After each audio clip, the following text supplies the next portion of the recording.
of higher education and research, and also, of course, inter-academic partnership, giving this opportunity to us.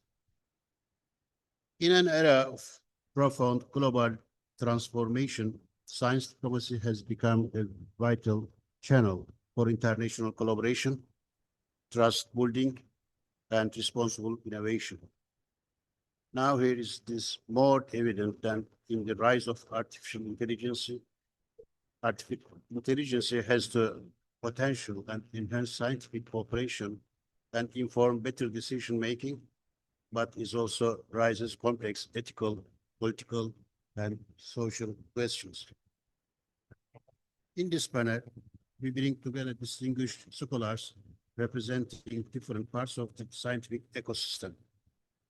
A leader from higher education and science policy, science diplomat, the president of the Association of Academies and Societies in Sciences in Asia, and artificial intelligence expert from TÜBA's Artificial Intelligence Working Group and president of the Turkish Young Academy. I would like to invite speakers.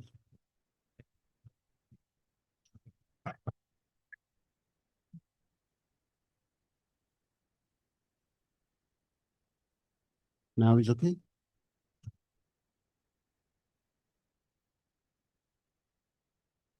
First speaker is Zeliha Koçak-Tufan. Professor Koçak-Tufan is an academic and former senior bureaucrat known for her leadership in higher education governance and international science diplomacy in the United States.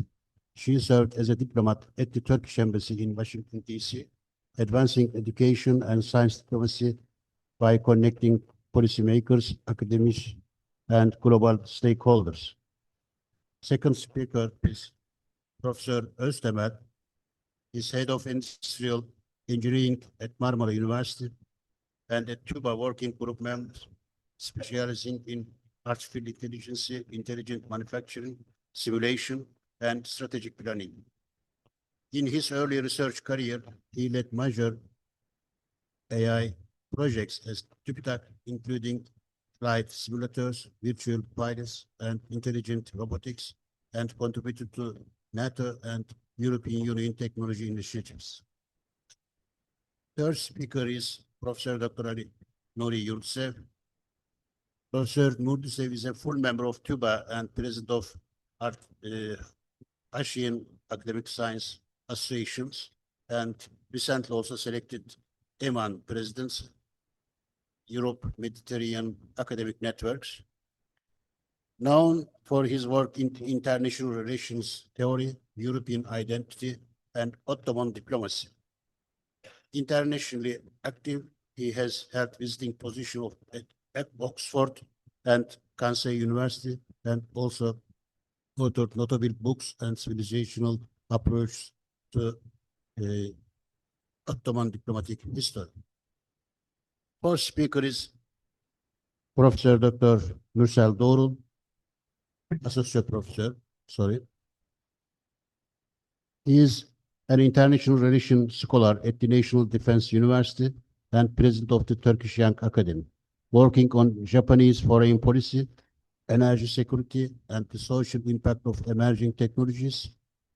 Internationally engaged, he has held research fellowship in Japan, contributes to European Union projects, and represents young scientists in global forums such as International Science Council, ALEA, and the World Science Forum.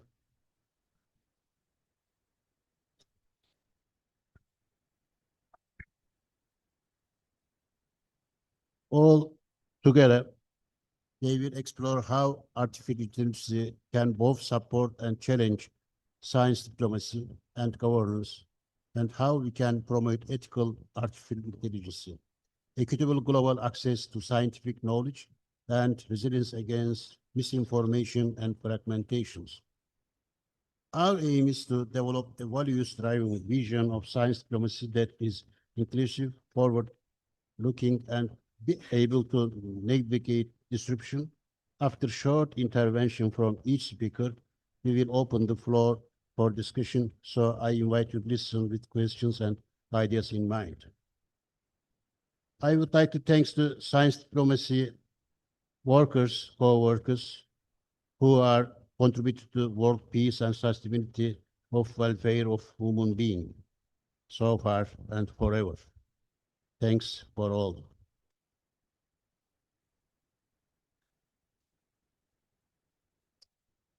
Now, first speaker is Professor Tufan. Please, you can use your 15 minutes or 10 minutes. It's up to you. Okay. Thank you so much for the introduction.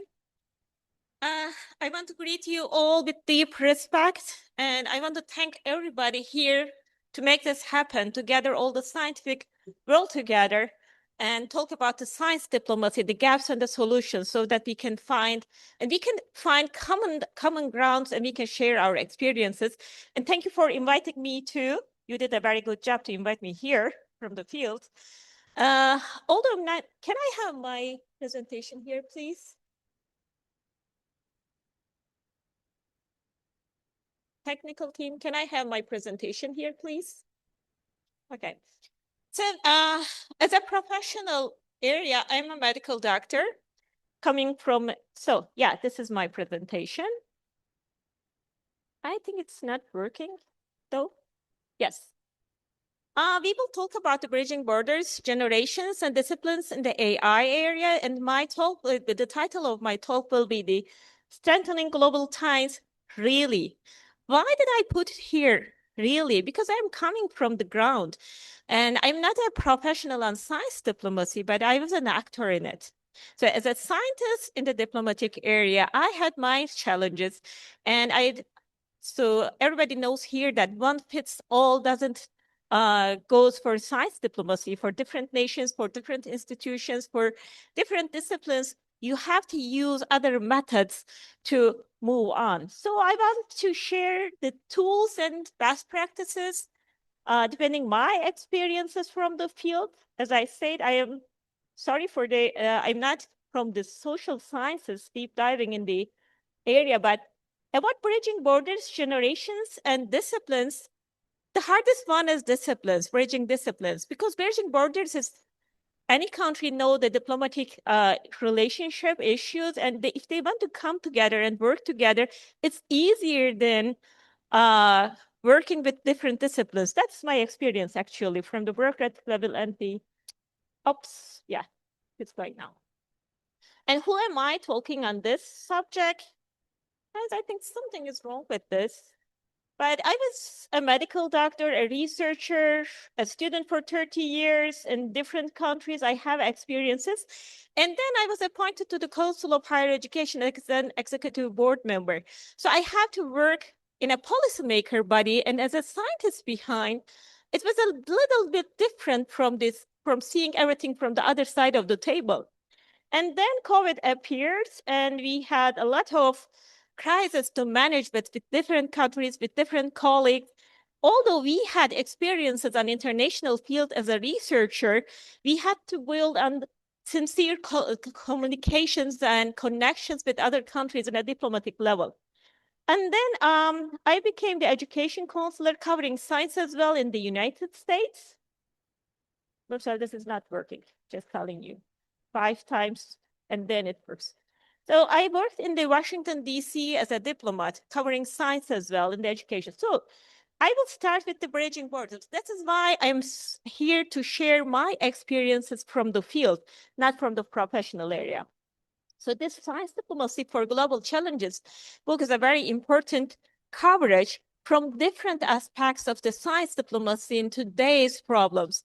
So printed by and TÜBA's collaboration with other science councils. Sir Peter Gluckman says in his writing here, science is not the only knowledge system people use. In their daily lives, people apply and combine a variety of knowledge systems, including those that define their identity, values, worldviews. These may be local, indigenous, religious, cultural, or occupational in origin. So while bridging borders, we have to keep in mind that these are the people, they have their own values, their own identities. And so you have to be expert on this if you want to work in the science diplomacy. It is not just one norms. There is no one just while we are speaking about core values, they have their own values too. So while bridging borders, yeah, okay. So I will keep pushing back, pushing forward.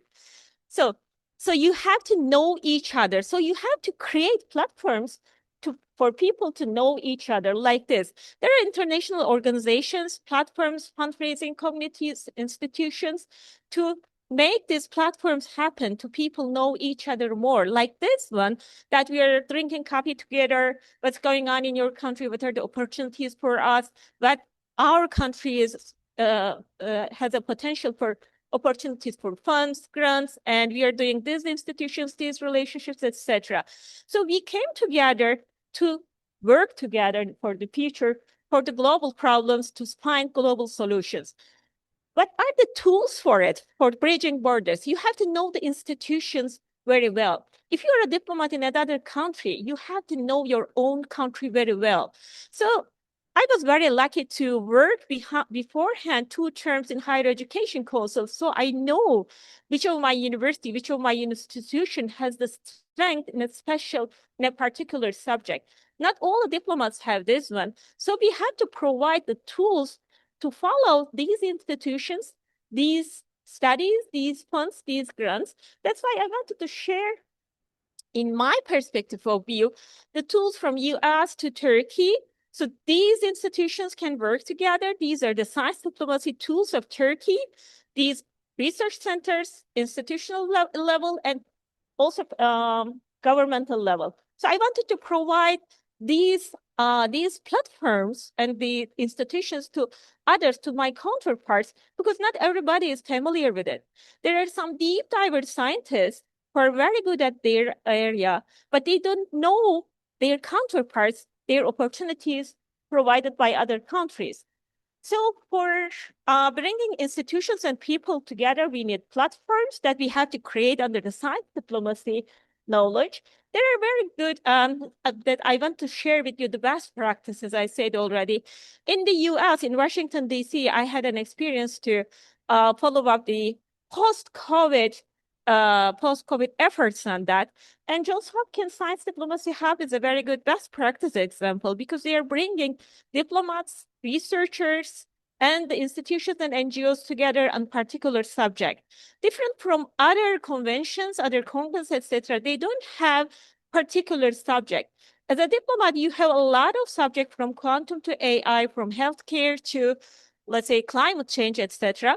So you need partnership with others. So these kind of platforms are bringing people together on different subjects. It's a kind of best practice, of course. We were coming together with other diplomats to discuss this issue. Washington, D.C. is a good example for this. And I want to show as an example, a country's effort like France. France has science diplomats from scientists from different background like gastroenterology or physics or astronomy. So they bring scientists in the diplomatic area in different offices all around Washington, D.C. to find the opportunities for common grounds and collaboration. These are very good efforts. So we also, as a Turkish embassy, we also try to gather people under our umbrella and to show our potential to them. And this was a very good best experience, best from the that I want to share with you as an example, best practice example, that we made this annual meeting of the European scientific diasporas in North America, and we hosted them.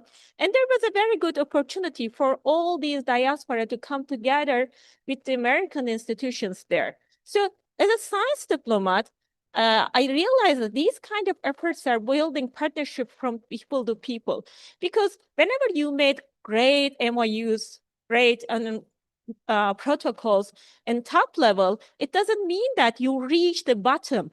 So you have to bring people to people together to move forward. Okay. About bridging generations, that's another fact about the AI era, because like 30 years before, when I was a student at medical school, while I was trying to go other countries, let's say for Hungary, once I thought that Pécs University is in Budapest. And I realized that when I went to Budapest, they said that Pécs University is 3 hours away from here. And the dormitory was closed because there was no website for it that said it is closed at night. I was there in the Budapest. So I know the Budapest nights. Yeah, and in this time, they know everything. The young generation, before we had to reach those people who know that country, who offered us the potentials, and we had to search for them. Nowadays, they just ask to computer about the potentials, about the funds, about the grants, and they find people in LinkedIn. So the internationalization is so fast now. And there's another difference between generations is that it's not just AI or websites. It's also the career development. We usually take the career path in a linear way. They use now, the young generations, they use non-linear career pathways. They're not in the same institution for lifelong anymore. If they find opportunity somewhere else every single year, every 2 years, every 5 years, they can change their places. So we have to build, create a flexible legislations and flexible area for them to do this.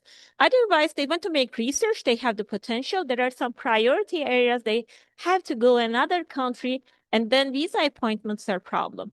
Then recognition of the qualifications are very big problem. And in our term, there are a lot of conflicts going around the world, and there are really good potentials of the world. They are not just potential of one country, one culture. They're from Palestine, let's say. There are not just potential of that area. They are potential of the global world. So we need that young people, young minds, to create new solutions for our problems, for today's problems. So there are a lot of tackles they have to deal with. So I want to share another experience of us, if it works. Yeah, we can move on this. That was preservation of the academic heritage in the Middle East project.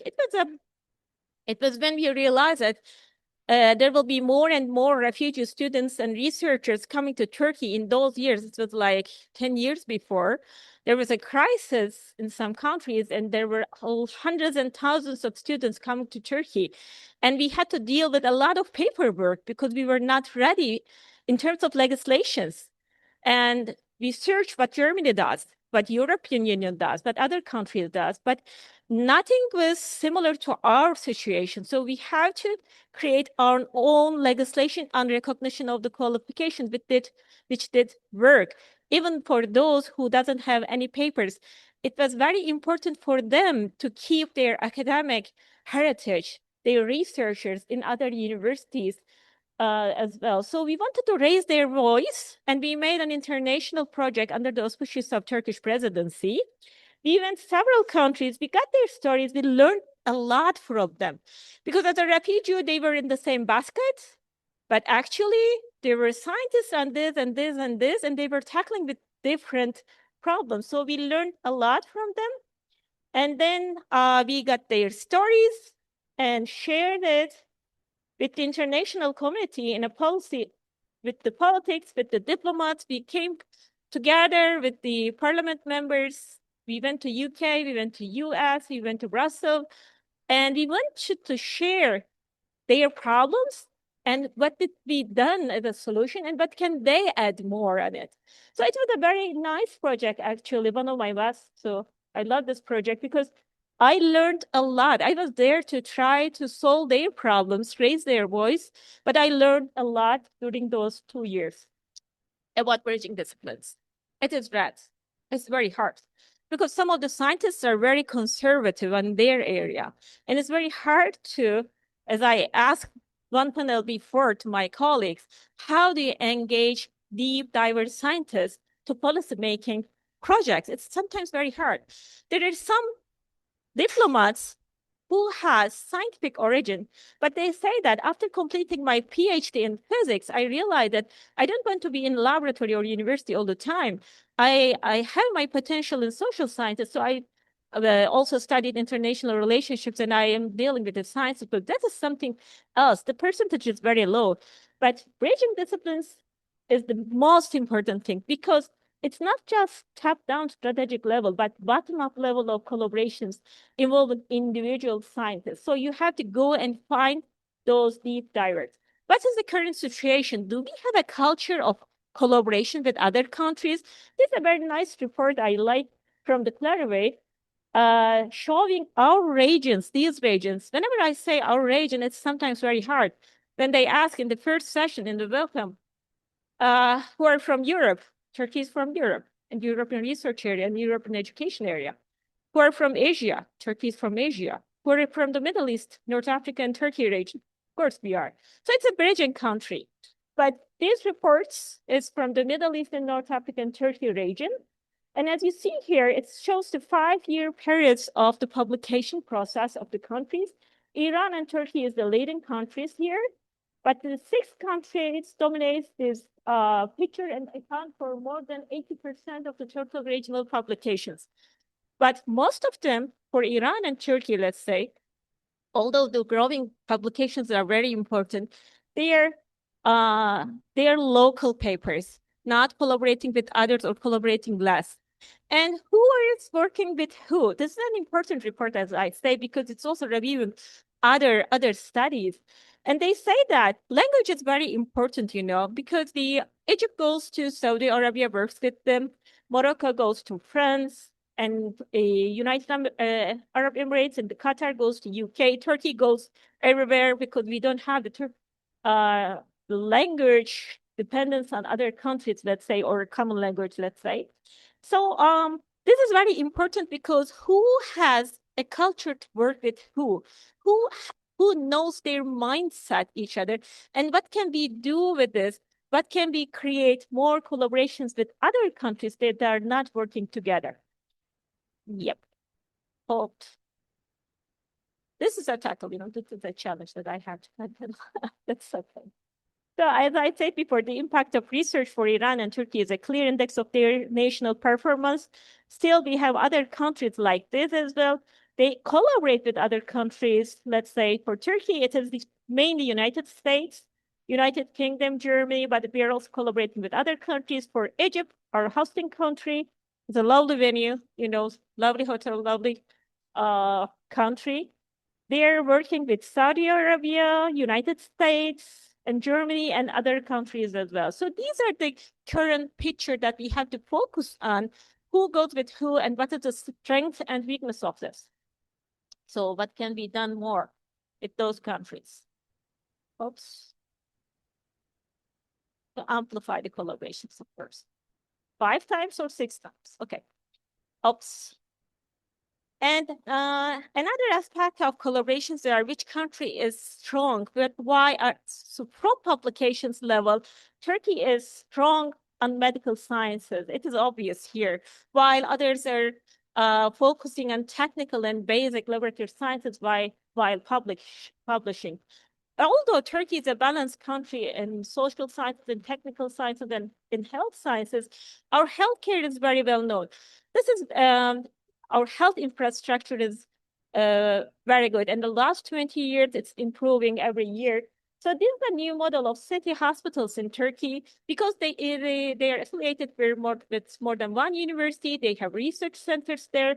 And for international collaborations, they have great potential.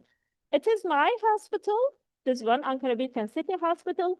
And within 1 day, I asked for them, and they were just so generous to give me the statistics. 30,000 outpatient a day is coming to our hospital.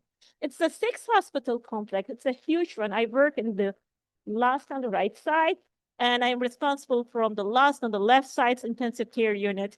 30,000 a patient a day creates a huge potential for clinical research.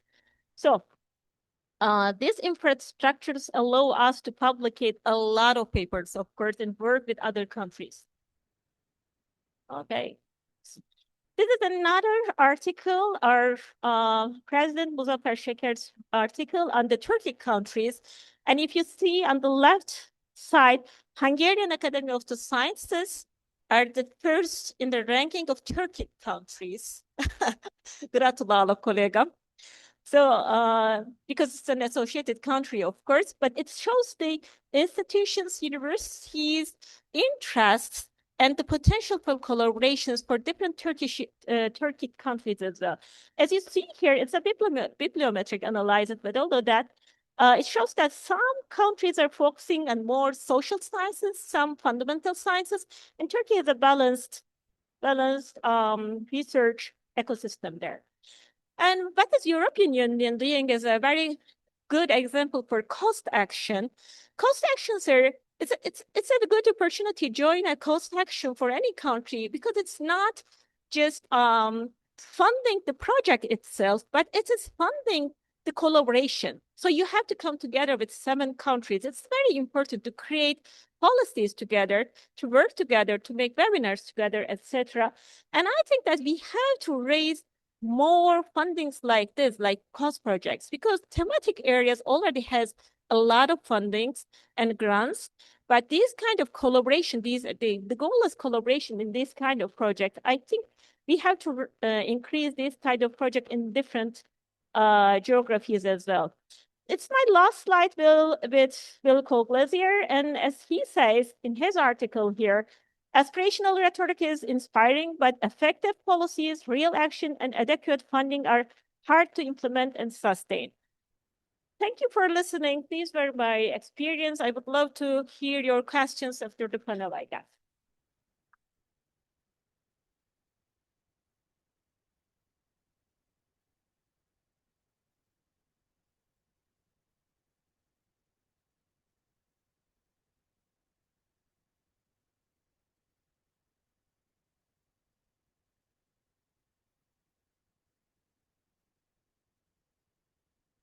Thank you very much. I would like to thank the organizers for inviting me to speak in this panel. After Professor Kifan's comprehensive presentation about the activities and institutions of science diplomacy in practice, I would like to take you back to basics, the bridge between science and diplomacy. Indeed, in Egypt, there could have been no better place to speak about science diplomacy than Egypt. All of you, I am sure, aware of the advancements of the Egyptian civilization in science, especially in astronomy. And I'm not sure whether you are aware that Egyptian civilization back in 14th century had a sophisticated diplomatic system. What is called Amarna letters, clay tablets found in the ancient Egyptian city of Amarna, present-day Tel Amarna, they constitute the first and earliest diplomatic writing in human history. The letters written by Egyptian ruler Pharaoh in 14th century BC, 3,500 years ago, written to local leaders and written to other leaders, especially leaders of Assyria, Babylonia, and Hittite. They describe what we now call diplomatic relations between those bodies, between those empires. Amarna letters, nobody we call them, describe not only the relations between the ruler and his vassals, but also relations between multiple states, if we use the term now. And what is more, it was the first, perhaps another example of letters written what we now call a diplomatic language. Letters written by Egyptian rulers, but they were written not Egyptian language, it was written in Akkadian, because at that time, Akkadian was the language of diplomacy, language of science in the Middle East. So since ancient times then, we have diplomacy, and of course we have science. Coming to science diplomacy, I'm sure most of you are familiar with the report by AASSA, American Associations for the Advancement of Science and Royal Society. A report by these two respected institutions published in 2010, New Frontiers in Science Diplomacy, outlined three dimensions of science diplomacy, especially for policy, namely science in diplomacy, diplomacy for science, and science for diplomacy. That's good. Nothing wrong with that. But what is missing in that report is that the report does not define diplomacy and, of course, does not define science.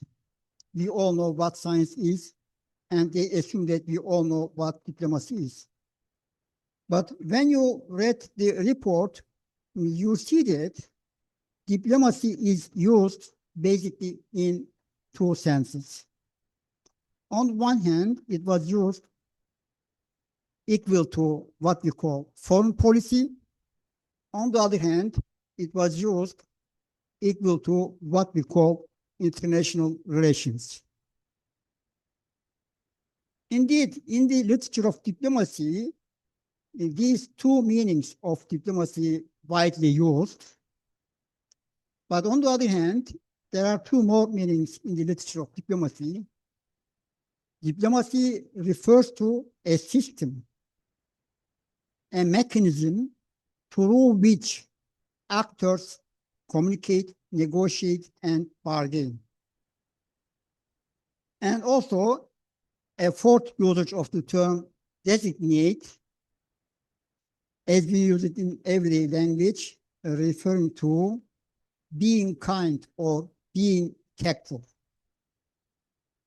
When we say you are diplomatic, we mean that you are tactful or you are kind.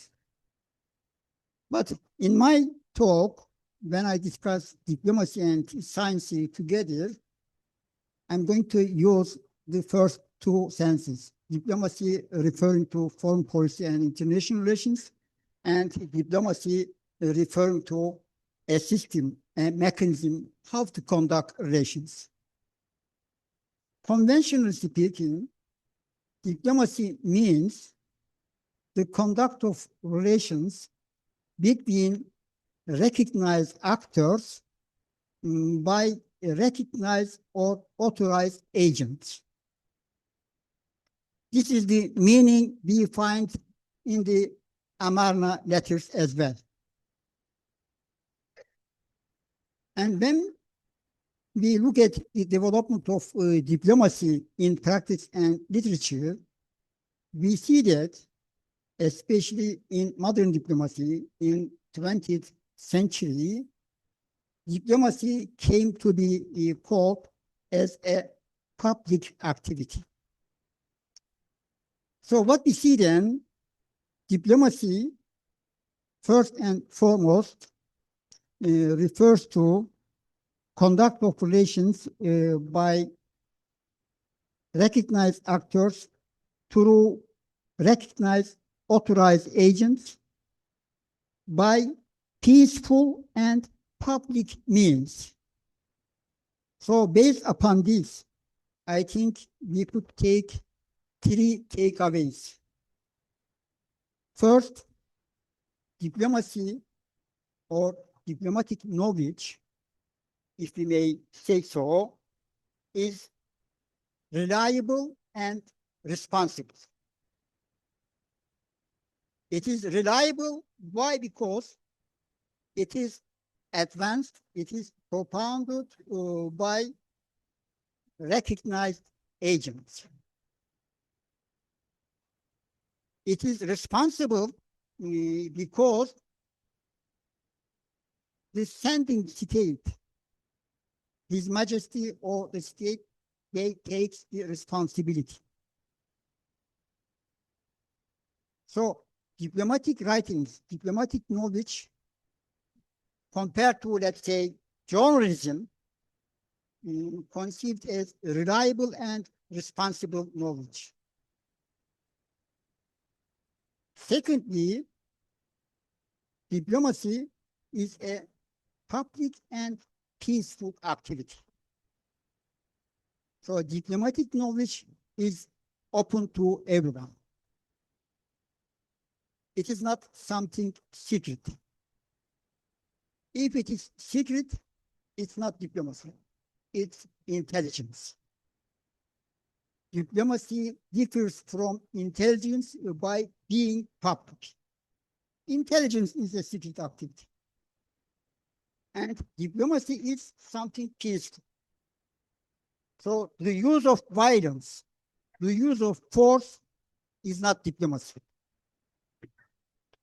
If you have the use of force, the use of violence, it's war. It's not diplomacy, it's war.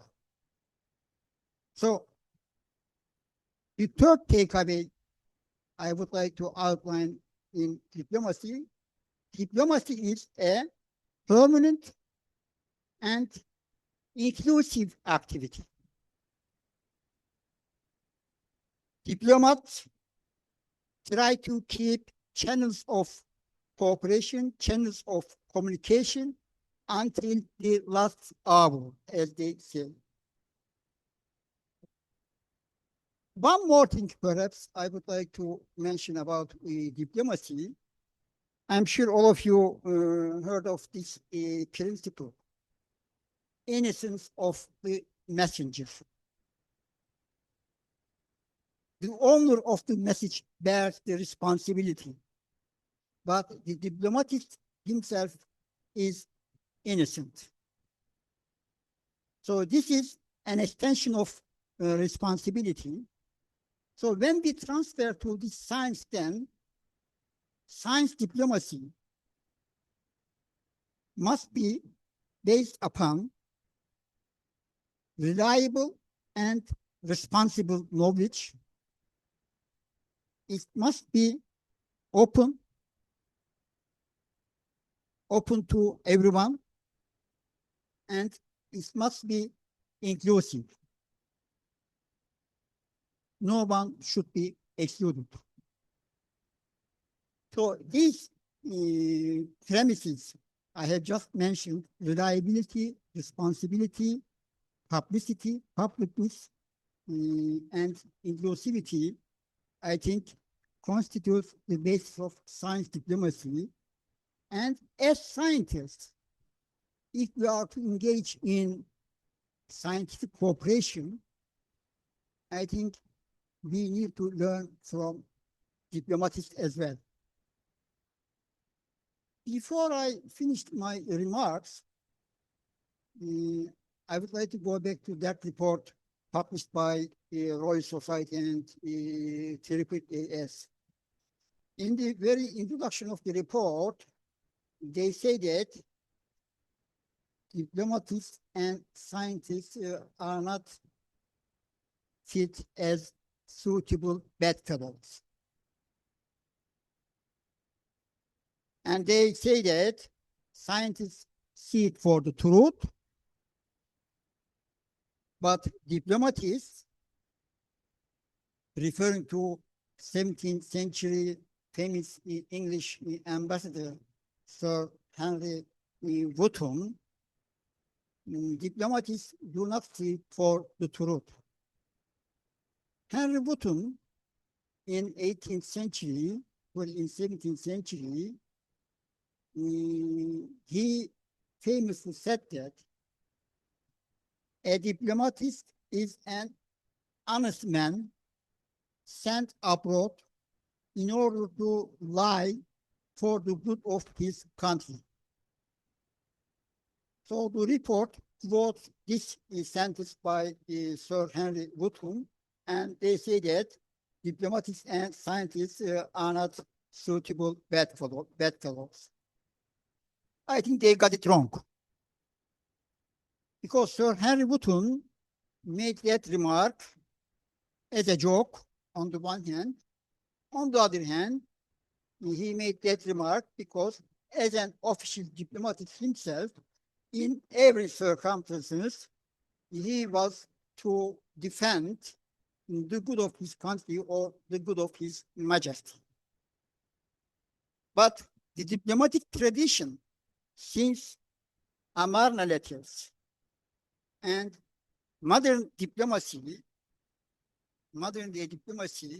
based upon reliability, responsibility, publicity, and inclusivity.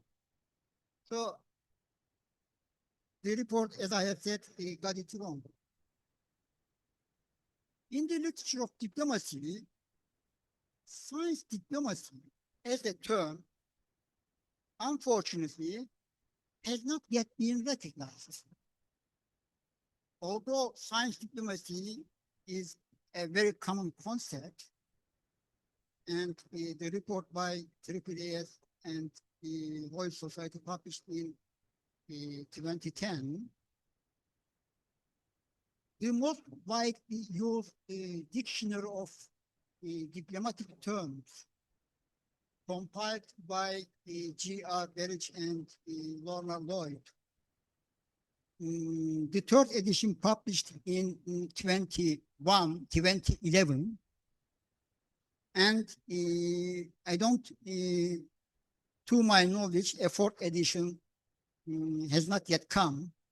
But in the third edition of Dictionary of Diplomatic Terms, they do not have an entry for science diplomacy. There's an entry for public diplomacy. There's an entry for cultural diplomacy, but no entry for science diplomacy.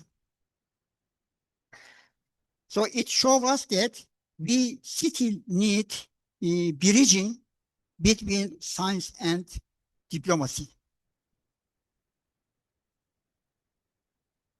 I don't have much time, I know. Chair is looking at me, and I would like to talk about how we practice science diplomacy within AASSA, Associations of Academies and Societies of Sciences in Asia. But I think I would like to talk it during the discussion hour. Thank you.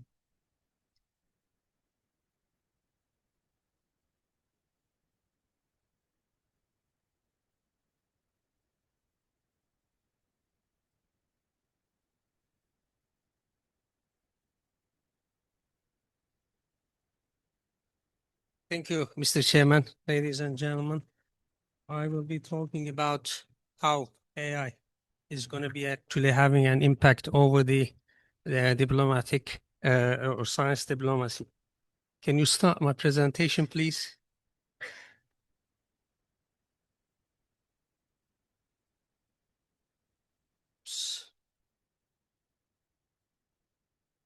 Okay. I will actually cross over some of the slides because we are having a short of time. But before I actually continue my presentation, I would like to take your attention to, first of all, what AI is all about and what would be the progress of AI, where it is coming from and where it is going to. As you know, AI is actually a scientific discipline which actually tries to generate computer programs or robots which could be behaving like a human, actually trying to perform the intelligence in a similar way as human intelligence, actually, performing like learning, reasoning, perceiving, understanding the language and generating meaningful information, and also performing autonomous behavior, planning, control, and so on and so forth. AI actually is not new. It was coming from the very, very early ages. At the beginning of the 20th century, there was the first ideas. I call that period as a dream of AI. You may have learned about mechanical Turk, which is a chess playing machine wearing an Ottoman dress. It was developed for the Queen of Austria to actually entertain her. It was actually a fake machine. There was a man, which is actually lying inside the machine and playing the chess by looking at the light effects and so on and so forth. But it was a dream. When actually the computers were invented during the 1940s, that dream became a scientific aspiration. So everybody wanted to generate a robot which could actually perform human-like behavior. Modeling the human brain, logical reasoning framework, theorem provers, common sense reasoning, and symbolic language representation, and so on and so forth. These were very basic achievements, actually, which were underlying the basic technological background of AI that we are using today.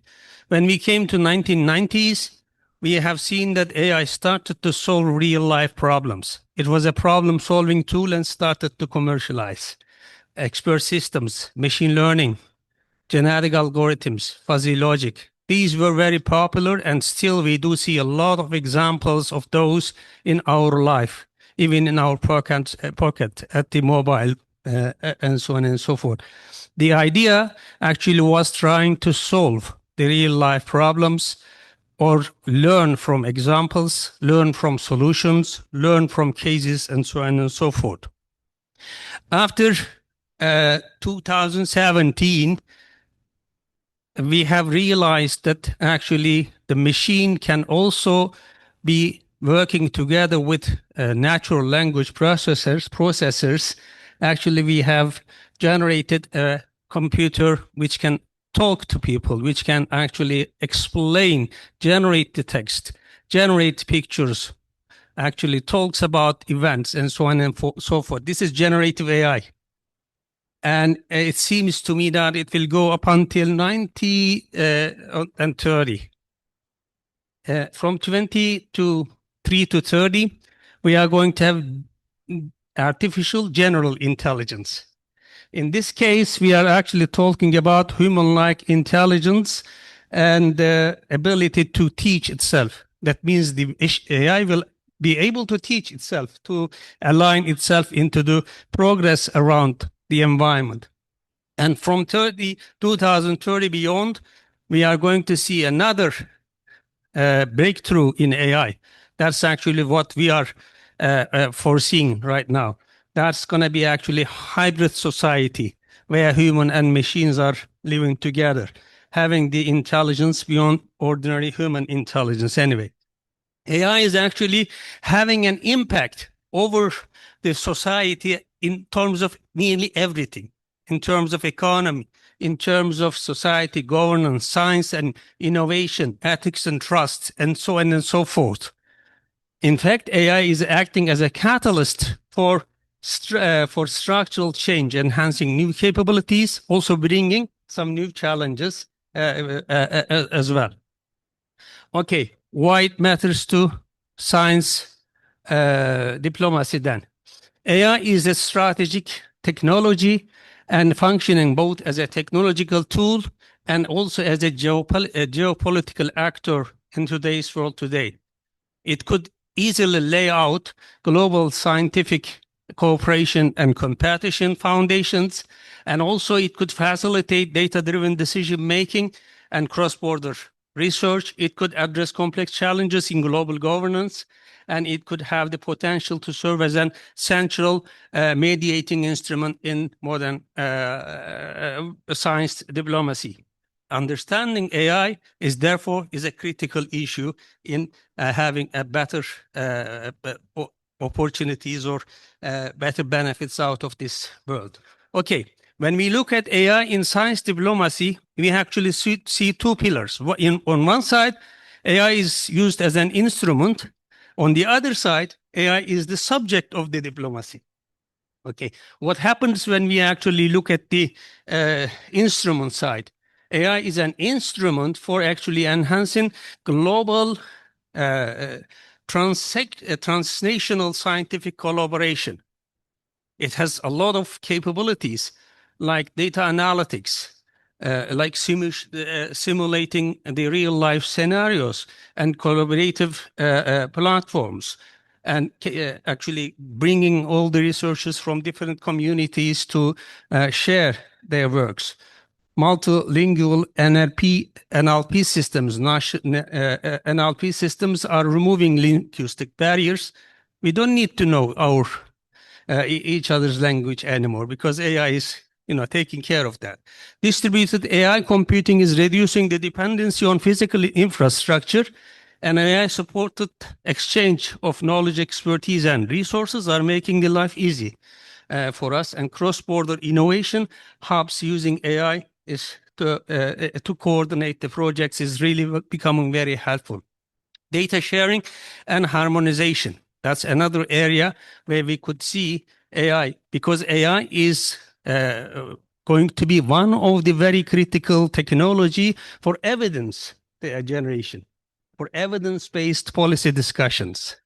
That is actually how it actually, provides the benefit. Common evidence, because scientific diplomacy requires common evidence, and international scientific projects generates heterogeneous data sets. And there is a need to clean out the data and standardize the data. AI can easily do that. AI can handle multilingual data sets, and AI can automate meta analysis across global research and generate cross-platform interoperability without any difficulty. As I already put there, some of the AI algorithms which would help us to do so. Okay, AI-driven policy support and scenario simulation. This is also very important because AI can simulate the impact of different policy scenarios, enabling countries to negotiate based on the evidences they actually gain out of this. It's very important. AI-powered simulations help diplomats and policymakers to predict the outcomes of alternative decisions in terms of, for example, climate policy making, in terms of energy transition planning, water and food security scenarios, or migration and demographic forecasting, and so on and so forth. Translating scientific knowledge across cultures is another area where we do see actually the impact of AI. Science diplomacy is also communication diplomacy, and AI support this by real-time translation of scientific documents, by actually NLP for cross-lingual collaboration, and by AI-mediated science as a communication tool, and so on and so forth. Facilitating the technology transfer and complete capacity building is another area, because you can use AI tools to develop countries to participate in a global scientific initiatives through AI-enabled laboratories, through intelligent storing systems for science, technology, engineering, and mathematics, and also some automated knowledge transfer platforms could also be used for this purpose. Monitoring compliance in international agreements. There are lots of agreements going on in an international area, like climate treaties, non-proliferation agreements, environmental protection commitments, and so on and so forth. AI really can be used very much effectively to monitor the compliance of these agreements. Anyway, supporting ethical and governance dialogues, I will talk about it later. Early warning and global risk monitoring could also be another area where we could use AI very much effectively. AI-generated insights can help nations negotiate coordinated responses to drive cooperative risk prevention or risk prevention capabilities between the states, predicting pandemics and tracking disease spreads, monitoring environmental changes, climate events, disasters, detecting cyber attacks, and so on and so forth. Okay, how about AI as a subject in science diplomacy? It's an ethical and human-centric concern. when AI is actually progressing, it also brings some questions like, ethical questions, human-centric concerns. AI raises fundamental questions on actually transparency, fairness, bias, privacy, human autonomy, and so on and so forth. We already know that these are all being discussed in international arena by UNESCO, European Nation Council, OECD, and so on and so forth. Standardization and interoperability, another issue. There are some technical standards, cross-border data transfer rules, and hardware and chip monitoring, chip production policies, which would actually be standardized for the whole nations to work together.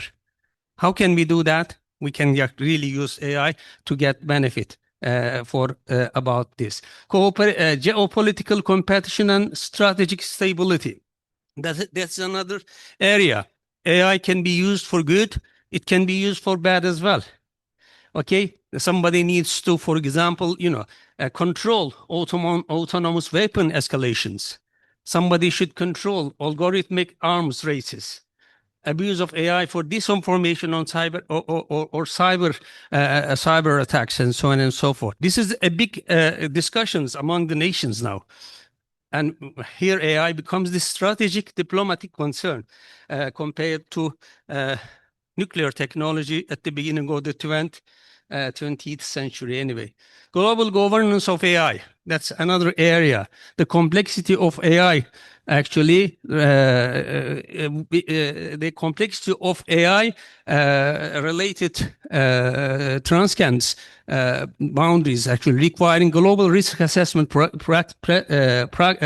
mechanisms, cross-country model evaluation frameworks, and cooperative regulations for the frontiers anyway, for actually frontier AI systems to come. AI actually is going to be discussed in the science diplomacy platforms with this respect as well. Okay, what are the challenges? Let me just actually talk about the challenges. And then briefly introduce you how we can actually, overcome this and conclude my presentation. Okay, asymmetries in technology capacity. This is a big challenge because every nations, the countries are working on AI, but some developed countries are dominating the AI research that actually generates a gap between the nations. Data sovereignty conflicts. Nations differ in their approaches to data privacy, policy, public data, and cross-borders data transfer rules. They have different rules, different policies, different. It's not easy to actually bring them together. We could use AI to actually generate the standards, as I was saying. Divergent ethical frameworks. Cultural perspectives results in varying interpretations of AI, fairness, autonomy, and so on and so forth. This is also something that has to be addressed in the scientific diplomacy. Governance fragmentation. Many overlapping initiatives exist with limited coordination and actually between the nations. It's not easy to bring the nations together with respect to these. Okay, how are we going to overcome these? There are three aspects of it. One of them is technical governance. One way or another, humankind or human being should find out standards for safety, robustness, auditability, and transparency. One way or another, human being should actually generate the regulatory governance. That's actually policies on privacy, data flows, and intellectual property and liability, and so on and so forth. We got to actually find a way of handling these and have a common understanding. Another third pillar is diplomatic governance. That's actually multilateral treaties, joint research platforms, and crisis response mechanisms. Together, all these three layers form a holistic approach to sustainable and cooperative AI development, which would actually help the whole nations to live together for the sake of happiness. As a conclusion, AI stands at the intersection of science, technology, ethics, and international policies. That's actually for sure. We cannot ignore this. It has a dual identity as both a powerful instrument of science, diplomacy, and also a complex subject requiring global governance. This makes it one of the most critical tools or issues in critical domains for the 21st century. Future progress will depend on building inclusive, transparent, and science-driven governance frameworks that harness AI's benefit while minimizing the risks. Thank you very much for listening.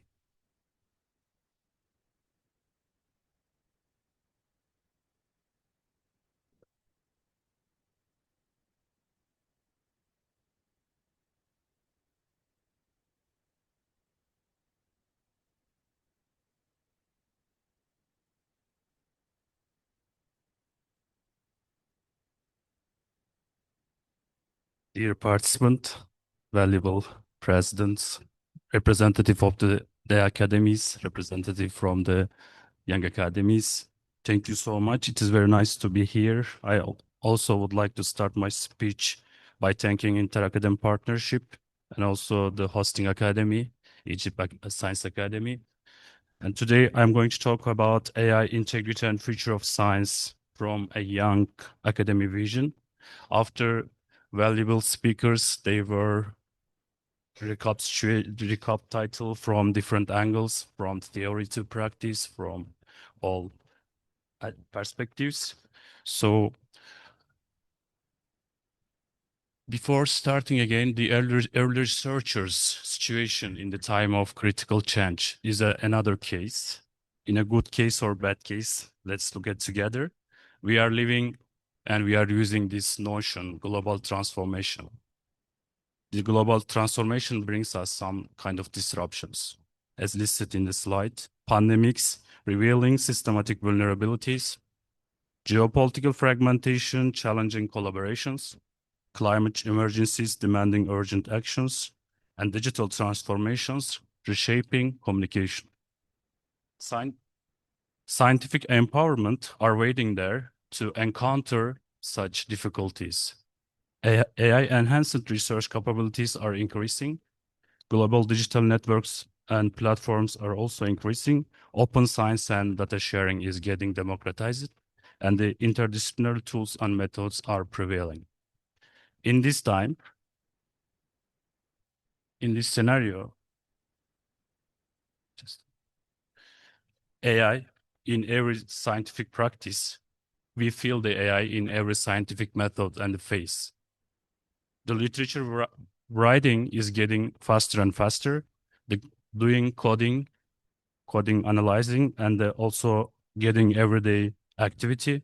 The international collaboration between scientists are one of the indispensable method of research, and all these bring us new inequalities. These inequalities underlined well in the presentation of the Professor Ercan Öztemal. So I will not take long. I will not repeat what has been said and what has been done here. What we have over here, the integrity challenges.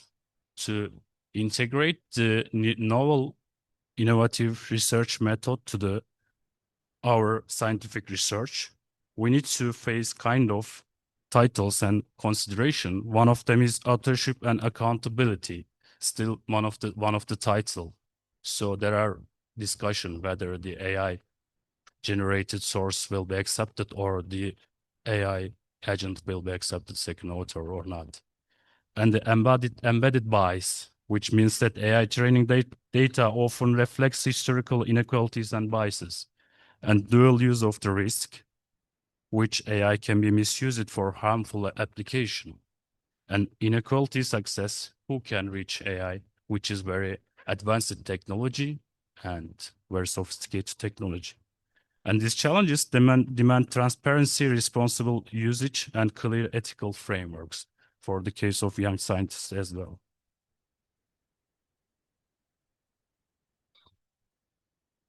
Okay. AI and global inequalities from the perspective of young academies. The mobility, brain circulation, and at-risk scholar. As we know that AI shapes the research and global scientific talent mobility, exacerbating inequalities for early career researcher moving between regions with differing technological capacities. Right here, young academies with their flexible, agile, and international networks are uniquely positioned to build more equitable global research ecosystem. What we are facing right now, the challenges in mobility, the gaps. We are talking about gaps from the morning here, the gaps between the sites. One side can use the technology in an effective way, the other side cannot reach. This brings inequalities. Right here, we need more democratized solution, the democratization of the technology, how far we can go further. But right here, we are encountering second situation, the duality of the technology. The dual use of technology, we know that one side of the technology for humanity, but the second side of technology for policy. What we see right now in the international rivalry, mainly focusing on the race on AI. And it is going to be also the barrier for the young researcher. So the second difficulty of the integrating without comparable AI sources. And the third one, the mismatch between AI research expectation and local sources. And the fourth one of the main case for the many countries right now, the visa restriction and security concerns for the young scholar. And the fifth, the loss of networks in resource limited environments. And right here, we have a few hopes that are going to focus on more strong perspective while we are having new age in the AI period. So we say that the AI should and must focus on the global challenges, as we underlined it in our book. The inequalities, displacement, climate change, health crisis, and misinformations are one of the main keynotes and the titles we are facing these days. What the question is that, are we talking about the acceleration or AI, or we are talking about how did AI started to solve our global problem just after 2023? So are we going to count who is going to write, who was writer of this article, or how these articles or exponential growth in the data are solving our current problem? Are we preventing war, conflict? Are we preventing climate change, etc.? That's why the global dialogue on AI governance, which is started in the body of the United Nations, is very valuable. As Turkish Academy of Science and Turkish Young Academy, we have assigned our best scholar from the field. And right here, bridging generation and young academies. As you can see in the slide, there is one article published in Nature.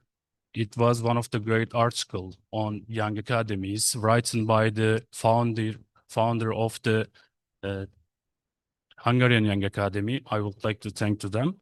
I strongly advise you to read. It is just 6-page long article, and it is very much underlining why senior academies should support young academies and how we can open space for them.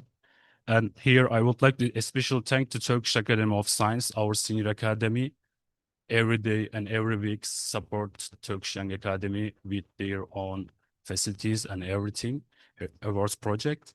And young academies, as you know, that it is a bridge between the generation, and it is prevailing all disciplines and going beyond borders. We call it like the second track to diplomacy, as we say that diplomacy can be not only formal layer, also we are doing diplomacy on scientific layer. So here, as the earlier speaker showed and shared with you, I would like to focus on again Turkish Academy of Science and the Turkish Young Academy's co-authored arts book, which was bringing together 34th author from different parts of the world. While we were focusing on science diplomacy, we realized that we should also focus on the global challenges, because science diplomacy very much for taking the focus from normal diplomacy to global challenges, because we are coming together to solve problems. And here I had my chapter, I was focusing on the young academies and its position and place in the science diplomacy ecosystem. I took a few case studies from mostly Western young academies, and I tried to outline how they work in the science diplomacy ecosystem. And in my last slide, new paths forward, what young academies can offer for future direction and future motivation. As we are doing here, it's international science diplomacy, and in the body of the inter-academic partnership for a network for joint training and input to global AI governance can be settled, or if there is existing one, very thematic one, can be strengthened, mostly on AI-based topics. And structured mentorship is very important for young scientists. As we say young, or we know that there are senior academies, they are better scholar. They should be always there to be mentor and supervisor of the young scientists. And ethical and responsible use of AI training. It is one of the main things that the responsible AI should be at the core of our groups, our focus. And youth in AI advisorship groups to ensure young researchers contribute to institutional AI policies and cooperation framework. All should be done in a strategic way that the data can be used for the other nations. The individual initiatives is important, but the institutional international collaboration is needed more in the times of this global fragmentation. This is the end of my slides, and I don't want to take your time. Thank you so much for your patience. Thank you.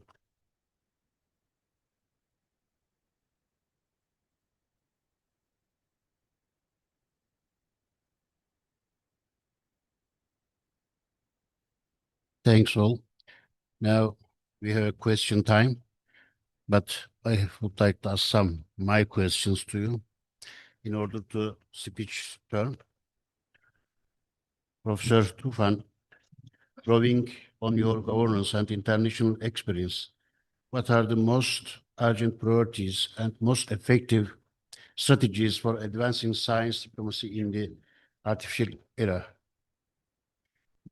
Thank you. I think the most important task is the sustainability. We are using this term a lot, but while talking about building bridges, common grounds, platforms, etc., we all know that we have earthquakes sometimes. So we have to keep those bridges, those platforms intact. So how we will be doing this? So the relationships between people, between institutions, the collaborations, to sustain them, it's not easy all the time. So you're coming together with one president of an academy in a country, you're building good relationships, then those people can be appointed to other places, and then you have to start from the zero sometimes. So I think, especially for this era, so people are changing these careers, as I already said, that these are not linear anymore. The young generation will try to find other ways, other potentials. So there will be non-linear careers. So how they will be keeping things going then for the sustainability or the collaborations between institutions, between people, between countries as well. I believe in that the just strengthening the NGOs, foundations, and the private sector in science diplomacy will help for sustainability. Because I was thinking about a lot on this. So the diplomats, the science diplomats, they're changing every 2 or 3 years, every 4 years.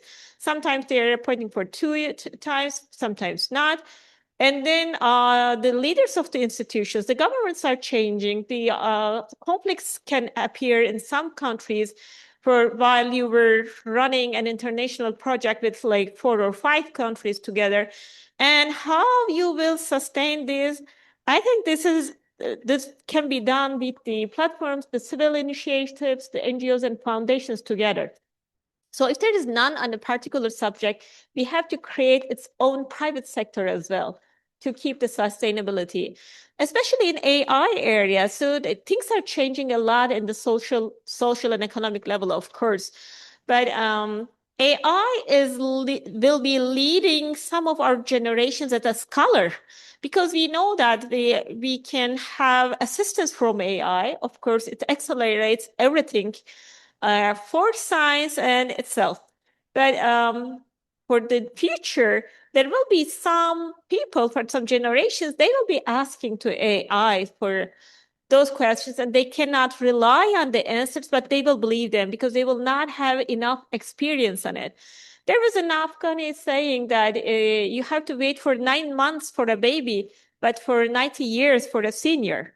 So seniors' opinions, experiences are very valuable. So they know the next steps because they experience on multifactorial levels in social sciences. But when you just use in the AI area, things are so faster. Sometimes those who are not experienced on some things can create some projects that will even harm, because there are dual use.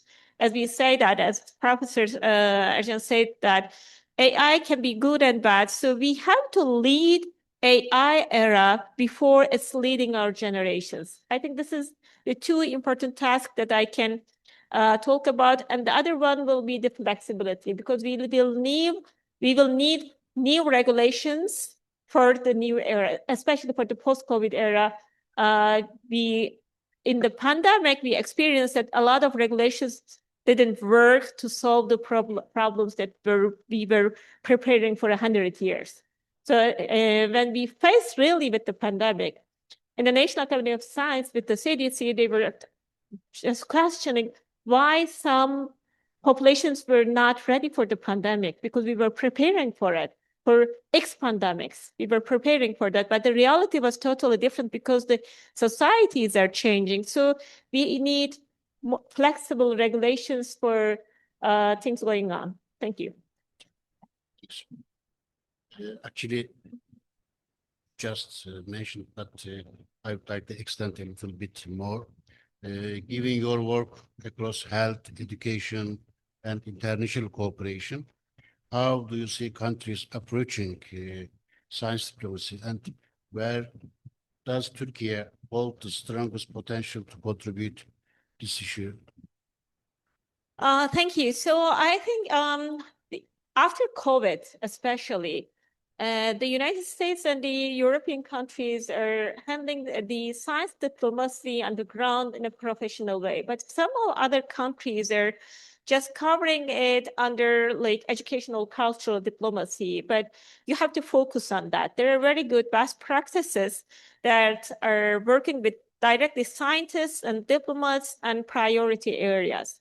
So you need a focus on that. You cannot cover everything in one chapter. And Turkey's potential is Turkey is a bridge itself, as I said before. And the welcoming area of the higher education and research ecosystem of Turkey includes, so it provides other people to work together. This is a very important thing because you have to value each other. So you have to respect each other while working together. If it is like, if they don't say your name, let's say, it happens to all of us. When they hear our name in some other countries, they say, oh, it's very hard. So you offer them with your surname. I usually say my surname because it's easier. But nowadays, because of the diversity, equity, inclusiveness, they're raising awareness about respecting other countries, as other cultures as well. They're trying to pronounce your name as actually they're giving effort on this.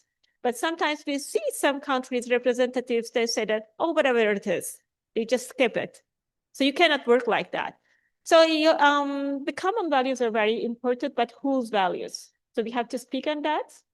And Turkey is a welcoming environment for many people.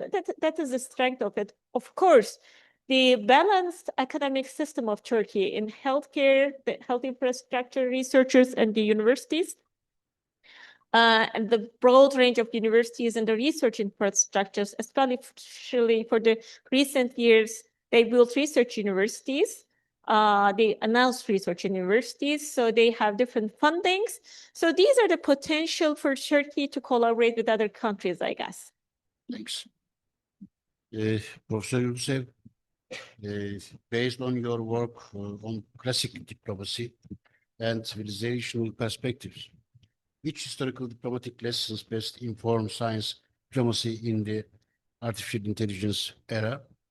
And also, where do you see the strongest opportunities for ASEAN academies to collaborate on science diplomacy, and what the obstacle must be addressed? I think we don't have much time. Very briefly, within AASSA, we try to organize meetings among our member countries, and we try to contribute engagement in science diplomacy. There are two principles, two practices that I would like to single out. First one is the reliability. When we invite speakers, we want them seconded by their respective academies. So this is how we fulfill reliability. They are seconded by respective academies. And inclusivity in terms of we try to include all countries, all scientists.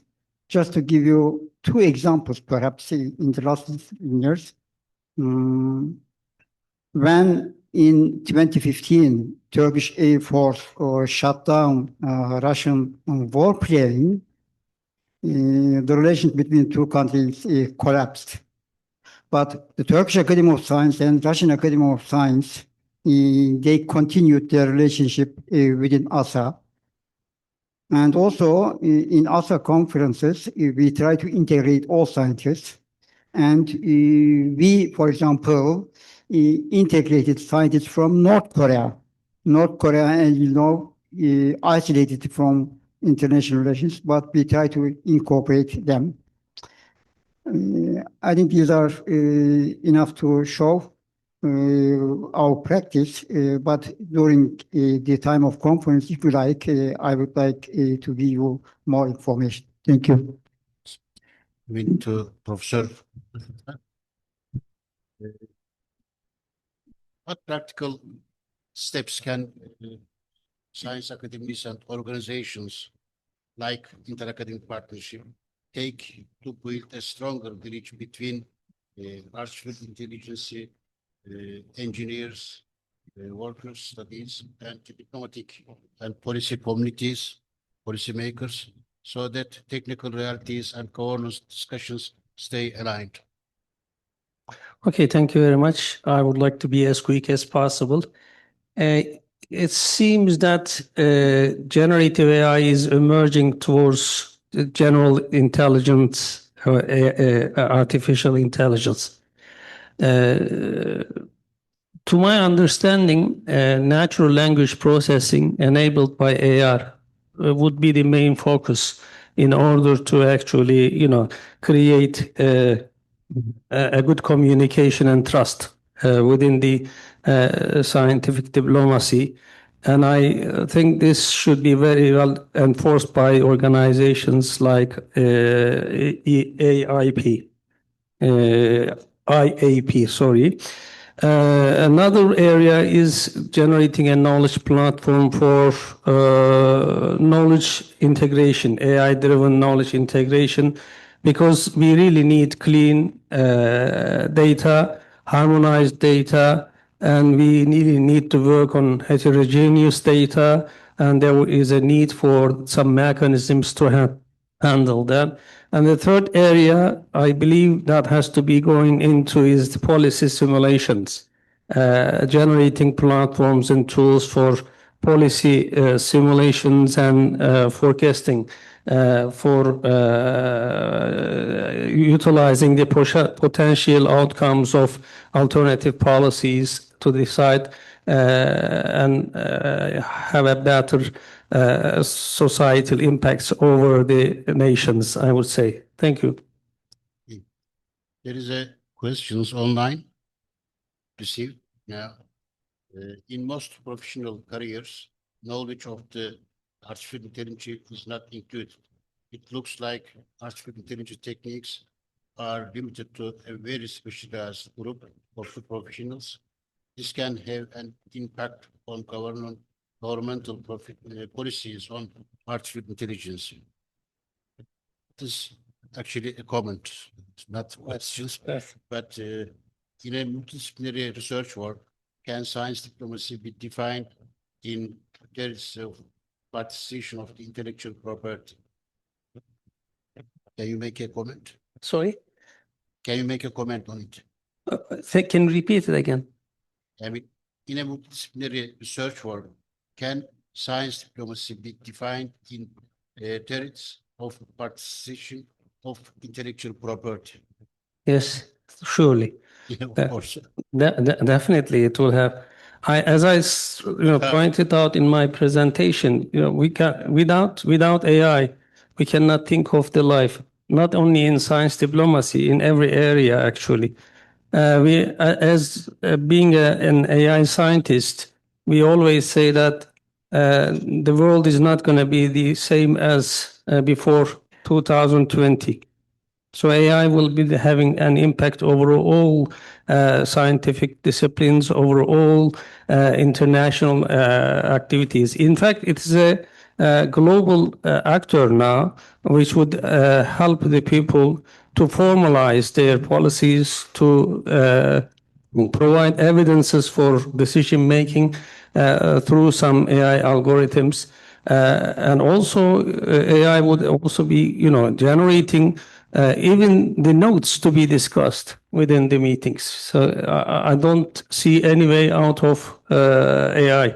And super intelligence is not far away for us. That's what I think. Human and machines will be living together. My grandchildren will be actually having robot friends. I don't know if I can see that, but I am pretty sure about this. Okay, I think some questions will be answered on the way. Regulations will be later on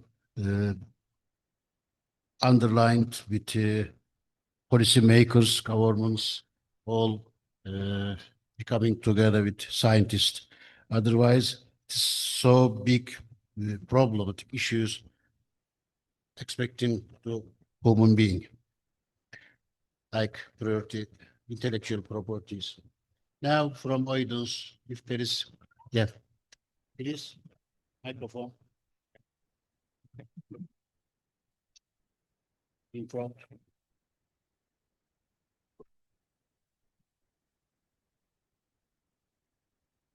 Thank you very much for a wonderful session. I just have a comment, a question that the panels would like to comment upon. How much would science diplomacy be assisted if we had government science advisory bodies that are somehow associated with every government by law? This and also in big organizations, international organizations, how much would such a body bring much difference in science diplomacy, in the effectiveness of science diplomacy? Thank you.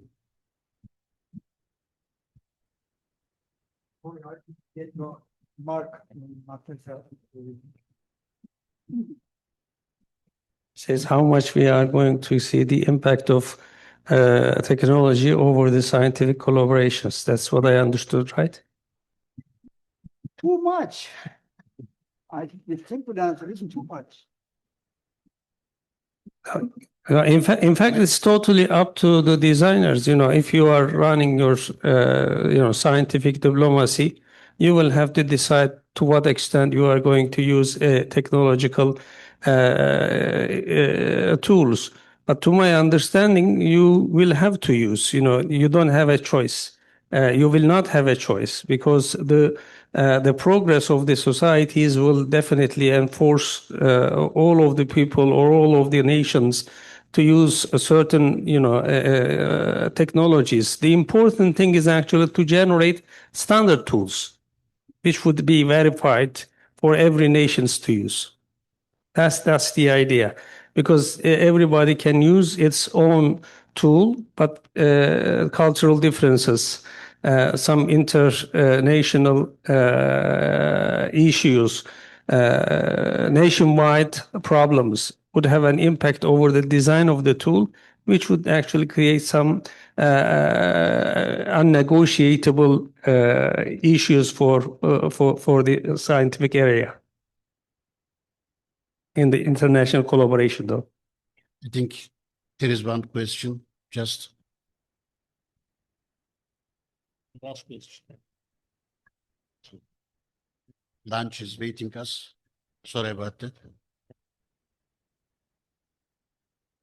Thank you. I will be brief. My name is Arafat Awajan from Jordan Royal Scientific Society. Thank you very much for these presentations, very useful and covering almost a long list of things. But AI is depending mainly on data and computing power. And these two things are owned by a small number of countries, small number of companies. I'm talking mainly about data. Do you think that these things affect a lot the science diplomacy? How we can deal with these issues when small number of countries, small number of companies own everything in AI, and this is maybe will a little bit, but the border between the countries is very huge. As you are listing, talking here about bridging border, how we can bridge border in these cases? Thank you very much. I know, for example, there are so many nations, even in Turkey, people are talking about generating national data centers, which has very much equipped with computing power. And you don't need to have power in your side.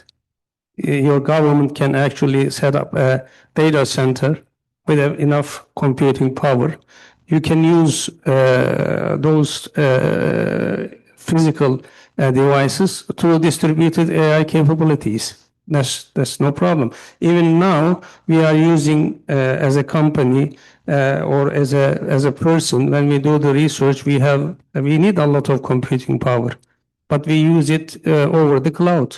We hire pay money and hire the computing power we need, and we use it. There are so many, supercomputing capabilities, high performance computing capabilities already available. But to my understanding, individual companies, even they will not be able to afford the future technological needs. But the governments should actually set up a data center or any kind of this. In fact, what I would assume that some international collaborations like United Nations, UNESCO, European Council, even NATO, they will have to set up an international data center where everybody can use. But the only problem is there is the standardization, because the data you use may not be applicable to my system. But the data by itself would be very much applicable, beneficial, but the way you actually present the data may not be applicable to my problem. So what we do actually, we can easily harmonize the data, standardize the data, and generate some pre-processing tools which would actually make the data available to everybody in the way that they need it. That's no problem. I don't see any problem with respect to the computing power and others. The problem that I see is more on actually, generating the data which is reliable data. Data reliability is a big issue. So that is going to be sorted out by science diplomacy. There is no other way out. Inside the governments, the people or the governments may solve this problem, but when it comes to international arena, I think that has to be sorted out before. And power is okay, computing power, you can buy it. And quantum computers are coming. Now we are going to be having a lot of computing power in front of us. Thank you. Okay. Thank you very much for your attention and patience too. Just one sentence.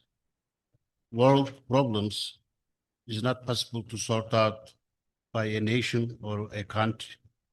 Science diplomacy is necessary for all together to sort out the world problems, like artificial intelligence expectation problems as well. Thanks.